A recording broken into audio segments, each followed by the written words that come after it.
Amen. S'il y a quelqu'un qui veut donner le sien, peut-être on va se pousser par l'esprit que je vous Amen. comme ça.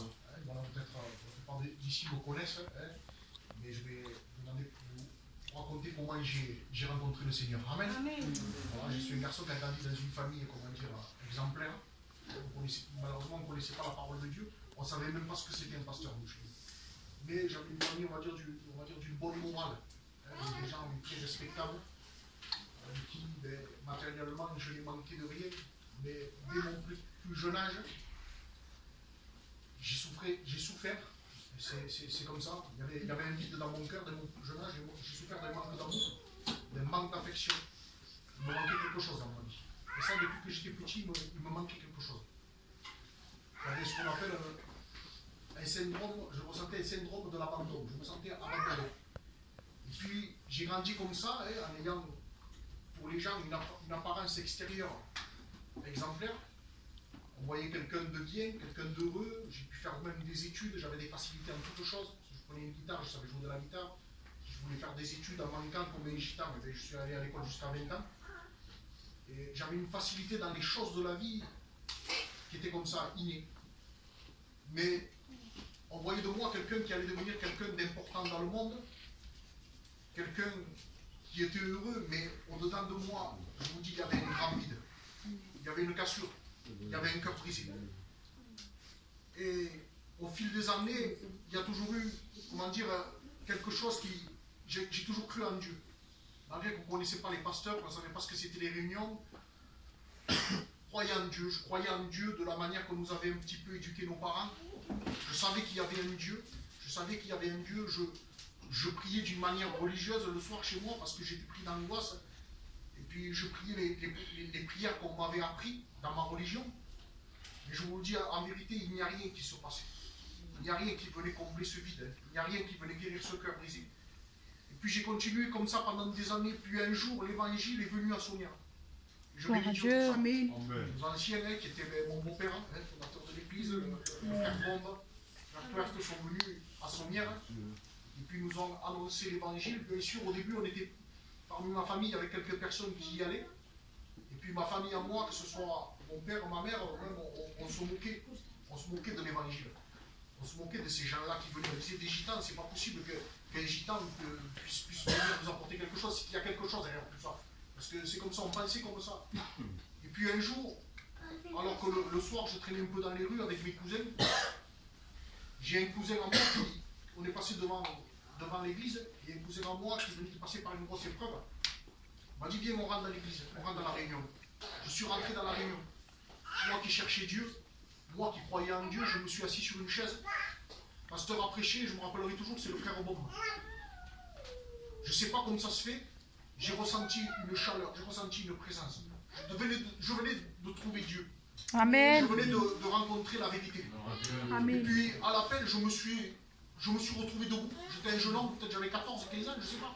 Je me suis retrouvé debout, je n'ai jamais su pourquoi ni comment. Et là, j'ai senti que je venais de trouver celui qui est le chemin, la vérité, la vie. Amen. Je venais de rencontrer le Seigneur. Mais ce n'est pas pour ça que je lui ai donné mon cœur. J'ai continué ma vie comme ça, en allant de temps en temps aux réunions, et puis en vivant ma vie de jeune homme. Mais je savais que Jésus était la vérité. Et puis, si vous voulez-vous, je continue à avoir ce cœur brisé, parce que je ne l'ai pas accepté sur le coup, tout en sachant qu'il était vivant, tout en sachant qu'il était là. Et les années ont passé comme ça, et puis, par la grâce de Dieu, j'ai fondé un foyer. Et puis je dis ça, peut-être le fait de fonder un foyer, d'avoir un foyer, de pouvoir fonder quelque chose, ça va me rendre heureux. Tout en allant aux réunions et puis en allant ainsi un petit peu dans le monde. Je dis, je n'ai pas fait les 400 coups non plus, je ne fumais même pas une cigarette. Je n'étais pas un garçon buveur, c'est pas ça. J'allais même travailler, je ne manquais pas un jour de travail. Et puis, le temps va passer comme ça, mais ce cœur était toujours brisé parce que je venais à la réunion. Je disais que c'était la vérité, je ne pouvais pas le nier, j'ai vu des miracles. J'en ai vu des miracles dans la maison de ma maman. J'ai vu ma mère guérir d'un cancer instantanément. J'ai vu la guérison de ma mère, j'ai vu plusieurs guérisons, j'ai vu beaucoup de miracles. Puis, dans mon foyer, je voudrais énumérer tous les miracles, mais je vous parle de miracles et de guérisons que le Seigneur m'a fait, c'était incroyable. Je voyais tout ça. Donc je disais, c'est la vérité. Jésus existe, mais je ne voulais toujours pas lui donner mon cœur. Et je m'étais même, moi, fait une fausse doctrine. Parce qu'on peut être trompé par même ses propres raisonnements, des fois. Je me disais, voilà, ce soir, j'ai assisté à la réunion. Si Jésus revient, je suis sauvé. Et j'étais trompé comme ça. Je croyais que le fait d'avoir assisté à la réunion, si Jésus revenait ou s'il m'arrivait quelque chose, j'étais sauvé. J'ai compris plus tard que c'était mon cœur qui voulait. Que c'était la condition pour être sauvé, c'est de donner mon cœur et d'être pardonné de mes péchés. C'était ça qui allait me sauver. Puis j'ai commencé à le comprendre et puis on a passé par une autre épreuve. C'est mon papa qui est tombé malade. Hein, ça nous a tombé dessus d'un coup. Il a eu la mauvaise maladie. Et puis, par contre là, j'avais vu les miracles, mais je pense que Dieu préparait mon cœur. Dieu sait tout, Dieu connaît tout.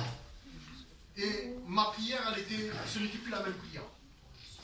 Je dis, Seigneur, je sais que tu peux le guérir. J'ai vu des miracles, j'ai vu de tout. J'ai dit, mais moi, si demain tu dois prendre mon père, je veux être certain qu'il est sauvé. J'ai dit, ne me laisse pas sur la terre avec lui. C'était la seule chose qui m'importait. Si tu le guéris, gloire à Dieu.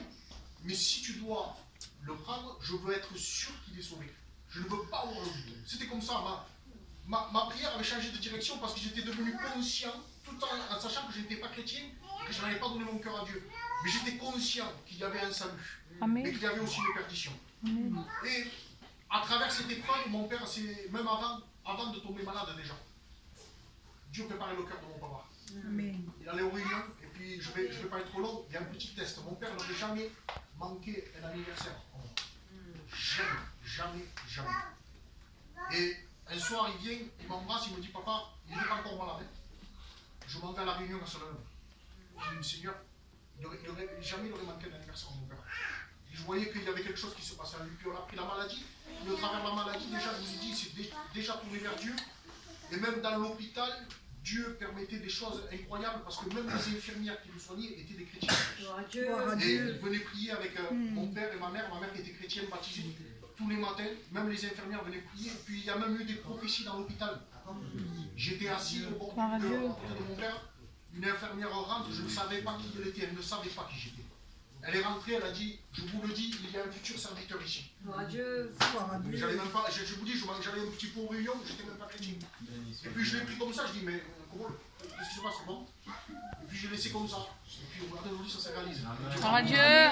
Et puis voilà, des expériences comme ça dans l'hôpital. Et puis un soir, mon papa n'était pas encore en phase terminale de la maladie. Donc ça fait qu'il pouvait vivre encore. Et puis ici même, ce soir-là, il y avait une veillée de prière spéciale pour mon père. Je vous le dis, mais peut-être une folie pour celui qui ne croit pas. Mais quelle victoire pour le chrétien.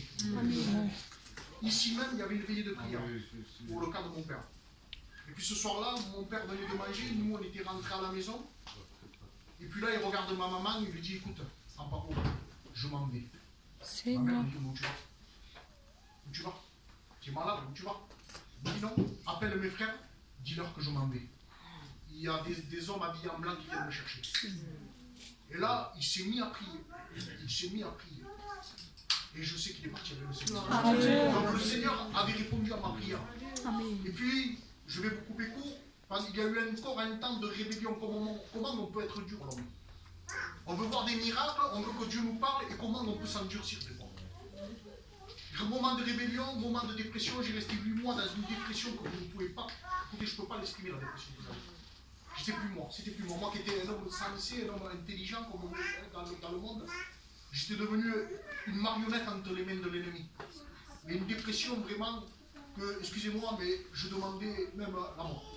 Tellement que j'en souffrais. Tellement que je souffrais, je voulais mettre fin dans mes jours. Et puis, un jour, je me suis retrouvé seul. Dans ma chambre. Et je me suis tourné vers ce Dieu. Amen. Je me suis réellement tourné vers Dieu. Et là, j'ai ressenti une présence. Amen. Sur le coup, je vous le dis, j'ai eu peur. J'ai dit, mais qu'est-ce qui se passe? Et j'ai ressenti que cette présence était amicale. Une présence qui venait me consoler. Amen. Et là, je lui ai dit, Jésus, je te donne ma vie. Amen.